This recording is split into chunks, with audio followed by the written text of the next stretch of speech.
So we can talk about the women's revolution forever. I think it's fair to say when it comes to sports entertainment, we were a little bit behind the times.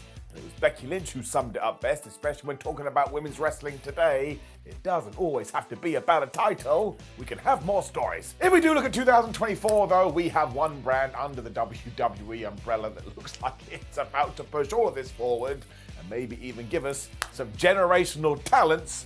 And I think we should all be excited about that. Why? Here's why.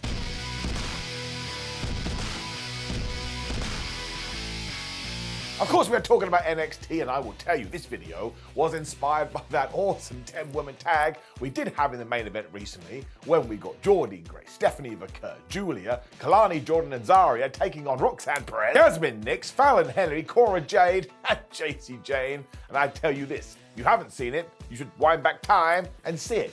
Also, it's in the ECW arena. That's nostalgia for your tum-tum. Now, the true joy of all of this was that every single person in it had a different background. Let's bring in Jordynne Grace. Obviously, right now, she's smashing it in TNA, but this just goes to show you can put her in any promotion in the world, and she's gonna hit a home run. I mean, she's doing that anyway. She pops up in loads of independent companies, and 9 times out of 10, she's absolutely brilliant. You also have people like Julia and Stephanie Vaquer who have come from international promotions, and they haven't missed a beat. Like, there was that rumor recently, and I do totally understand, that they've been put in NXT so they could adjust to American wrestling, I suppose.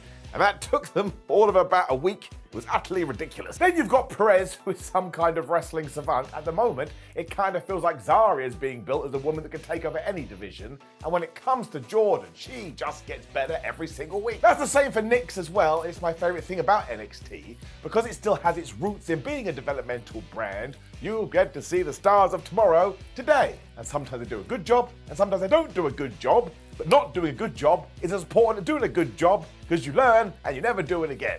What? Jade and Jane almost feel like NXT veterans at this point, which makes no sense, but we've seen their journey too. And very helpfully, Henley is also coming into her own right now.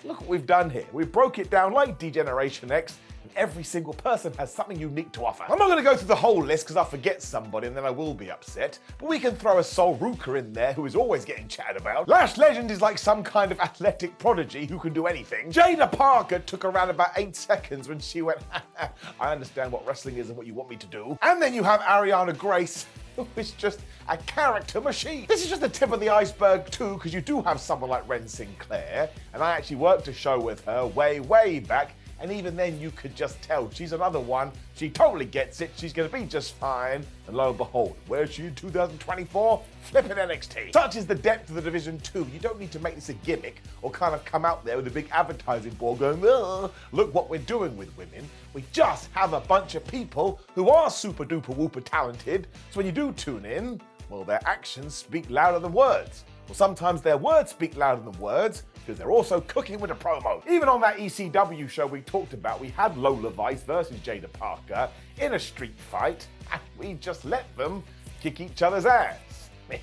Jada did use a brick at one point to get the victory. Listen, that was absolutely dumb, and that was absolutely ridiculous, and we can focus on that. But otherwise, isn't it just wonderful that we are living in a world where we can do this? Because you can go back a few years, and even now if I can pity on this with you, and there are some people like, oh man, I don't think females should be having street fights. What the hell is wrong with you? We're human beings, it's wrestling. Everybody should be able to do everything. Now, of course, there is this joke that goes around the internet that Shawn Michaels is just hiring female talent that he finds attractive. And I have 2 very specific points about that. The first is that they're all pretty damn good. So who the flub cares? And the second one is I don't really see how that's any different from Vince McMahon in the 80s and the 90s and the 2000s, where he was like, well, you gotta be 6'4" and 225 pounds. I mean, wrestling is always at its best when you do have a varied range of characters. You need that differentiation. But given when you do get into the historical contents, women haven't really been represented in the way they should have been. I have no problem in finally letting this even out. I mean, even if NXT does become a woman-heavy promotion, once again, who gives a flub?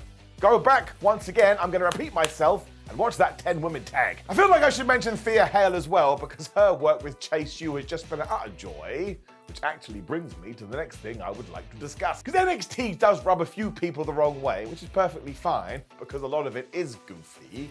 I actually think that's my favorite thing about it. Because this is so much better than what we had a couple of decades ago, because you actually get to learn about these people and you can see their personalities. And sure, some do get way too silly, but you can just cross a line through that. And we are talking about WWE here. You are not going to make it on the roster unless you do have an over-the-top personality or a persona or a character or a gimmick. So the fact they're getting to do this in NXT, I'm doing it. The dance of joy. It also means I am excited about this future because you'd have to imagine the majority of these women are going to get their chance on the main roster. So come 2026, this is going to be absolutely ridiculous. I mean, the kind of matches we could potentially get on Raw and SmackDown are going to be brilliant. And if you want to see more women main events when it comes to WrestleMania, well, wouldn't surprise me if the potential is just around the corner. Once again, look at what we've got here. Let's not forget that by that point too, you can throw in Rhea Ripley, Bianca Belair, Charlotte Flair, Becky Lynch, Naomi, and whoever else is going to come back.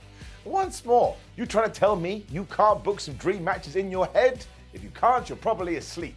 Then how the hell are you watching this? This revolution that has been out there for so long, I think is actually going to be a real tangible thing we can hold on to. And given that WWE is like the biggest company there is, 9 times out of 10 what happens is all of what they do spreads downhill. But hopefully this is pasted across the entire industry. It's also probably going to encourage more wrestlers to pick WWE if they see this is going down, because once again, it just stands to reason. If you are a female performer and you're trying to choose your next path, and you see that if you do get into NXT, you're going to get opportunity after opportunity after opportunity, well, you probably want a damn opportunity. And at the moment, it's really hard to argue against NXT, which is also another reason I think it was so important that the likes of Stephanie Vaquer and Julia went there, as well as somebody like Jordynne Grace. Because whether you work for CMLL, Stardom, or TNA, no one's going to hold it against you when you walk through the door. In fact, they're just impressed with your skill set, and now they want you to do that for them. And from that point on, of course, it's up to you to shine, so you can drop the ball. Of course you can. But given that promotions as a whole always need to stay ahead of the game and make sure they are doing the trends before the trends become a thing, I actually think this is a really smart thing to do. Because you could have a totally different approach that people want from wrestling in a few years, and let's not forget it all comes down to numbers, statistics, analytics, and my old friend demographics. We really have seen what happens when you don't move with the times. It absolutely sucks, which is a huge reason why, like in 2008, WWE wasn't very fun, which was the same in 2019. You kind of watch the thing, you're like, please give me something new, and instead we got old tat like Roman Reigns eating dog food. Don't know how I snuck that in, but I did. I'm scarred by it. And listen, of course, it's fine if you're not a fan of this, but from my bald perspective, which is a dumb thing to say, I just think the NXT Women's Division not only once again has all the potential in the world, but when they do start heading up to the main roster, it's gonna be so good. And if we do take somebody like Zarya and turn her into this warrior and put her against a Rhea Ripley or a Bianca Belair, I tell you, it is going to be joyous. And of course, if you did Rhea versus her, you can do the Australian angle too. And maybe we shouldn't do that.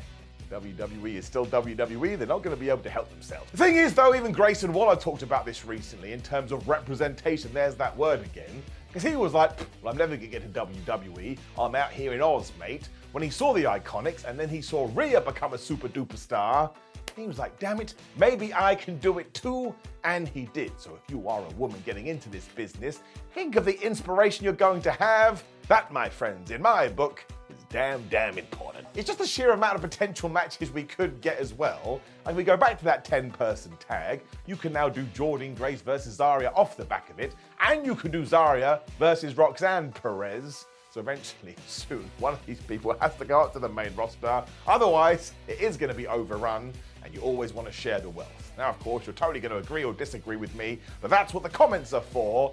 I don't even give a flub. As far as I'm concerned, the NXT Women's Division is one of the best in the entire world. Also, please do like the video, share the video, and subscribe, and click the video on the screen to have my bald head shout at you some more about professional wrestling.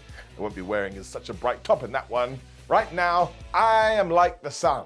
So don't mess with me, otherwise I'll Mr. Burn your ass and I'll plunge you all into darkness. It's a very niche reference. I turn this way and I go, goodbye.